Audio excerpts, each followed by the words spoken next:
Bon, avant de faire l'ombre, on pourrait déformer un peu le cheval.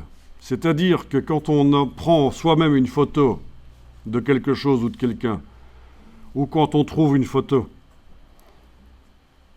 il n'est pas interdit de repositionner les éléments. Puisqu'on va faire une ombre, autant que ça se fasse sur un cheval qui a été bien positionné au niveau de ses jambes, etc. Bon. Alors, c'est là qu'il faut s'accrocher parce que petit à petit, on entre dans le sujet relativement complexe. Vous allez positionner le pointeur à droite du nom ici du calque. Faire un clic droit et demander convertir en objet dynamique.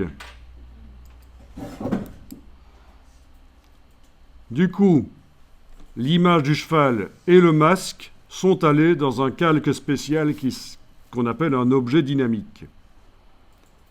Il y a un piège. Si vous prenez un pinceau ou quoi que ce soit qui sert à modifier les pixels et que vous cliquez, d'abord vous avez un sens interdit, et quand vous cliquez, vous avez un message qui vous dit « Vous devez pixeliser cet objet dynamique ». Il faut surtout ne pas répondre « OK », sinon tout le bénéfice de l'objet dynamique sera perdu. Donc c'est le gros piège, le pinceau, ou quoi que ce soit comme outil qui, normalement, doit travailler sur autre chose qu'un objet dynamique. Photoshop essaye de vous forcer à reconvertir cet objet dynamique en un calque pixel normal. Faut pas.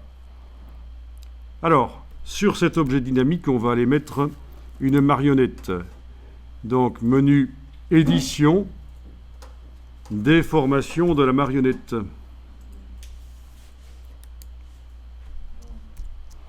Vous avez un filet. Et vous allez pouvoir cliquer. Ça met une punaise. Vous cliquez, ça en met une autre. Si on veut enlever une punaise, c'est la touche Alt et on clique sur elle. Mais bon. Alors, les punaises, vous allez voir, vous punaisez le cheval. Vous voyez qu'il est gentil, il ne bouge même pas quand on le punaise. Dans la vraie vie, ce ne sera pas comme ça. Hein.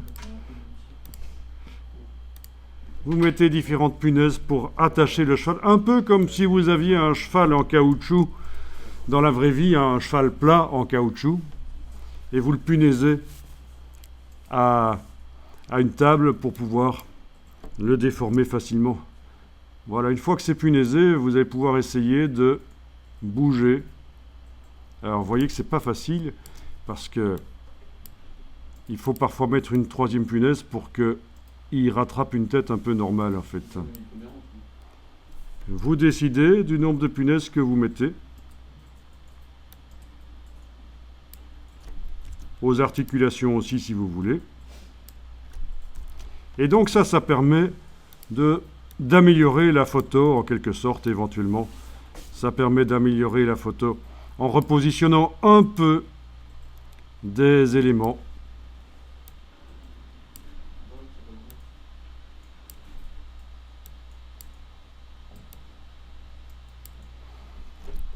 Alors il y a autre chose avec la punaise, si on enfonce la touche Alt, oui on sait que si on clique sur la punaise ça la supprime, mais si on est à côté de la punaise on peut tourner la punaise comme ça.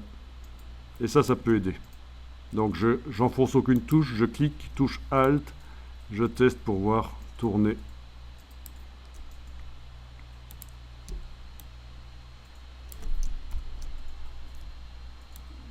On peut faire beaucoup plus avec ça, mais c'est déjà pas mal ça.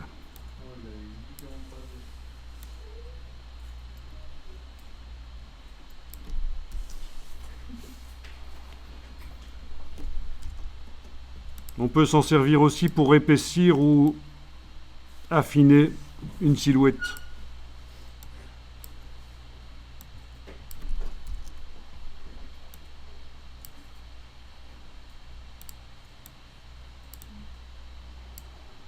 Pas hésiter à supprimer les punaises si ça commence à devenir bizarre et que ça ne ressemble plus à la réalité.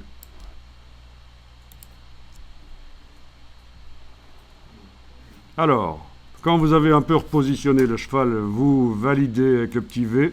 Du coup, dans la palette des cales que vous voyez, déformation de la marionnette, si vous enlevez l'œil en face du mot déformation de la marionnette, vous voyez le cheval avant.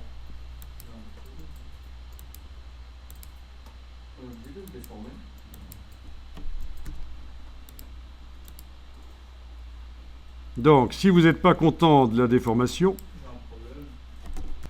si vous voulez déformer à nouveau le cheval, il faut double-cliquer sur le mot déformation de la marionnette. Et là, les punaises réapparaissent. Ah oui, au fait, le filet, on n'en a pas nécessairement besoin. On peut l'enlever de l'affichage avec ceci qu'on décoche, afficher filet, que vous décochez. Voilà. Et alors là, je vous laisse voir comment vous modifiez le cheval.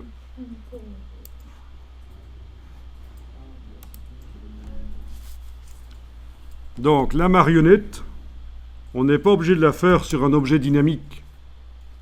Mais si vous la faites sur un objet dynamique, elle apparaît dans la palette des calques et elle est modifiable. C'est ça l'intérêt. C'est pour ça qu'on a transformé le calque en objet dynamique juste avant.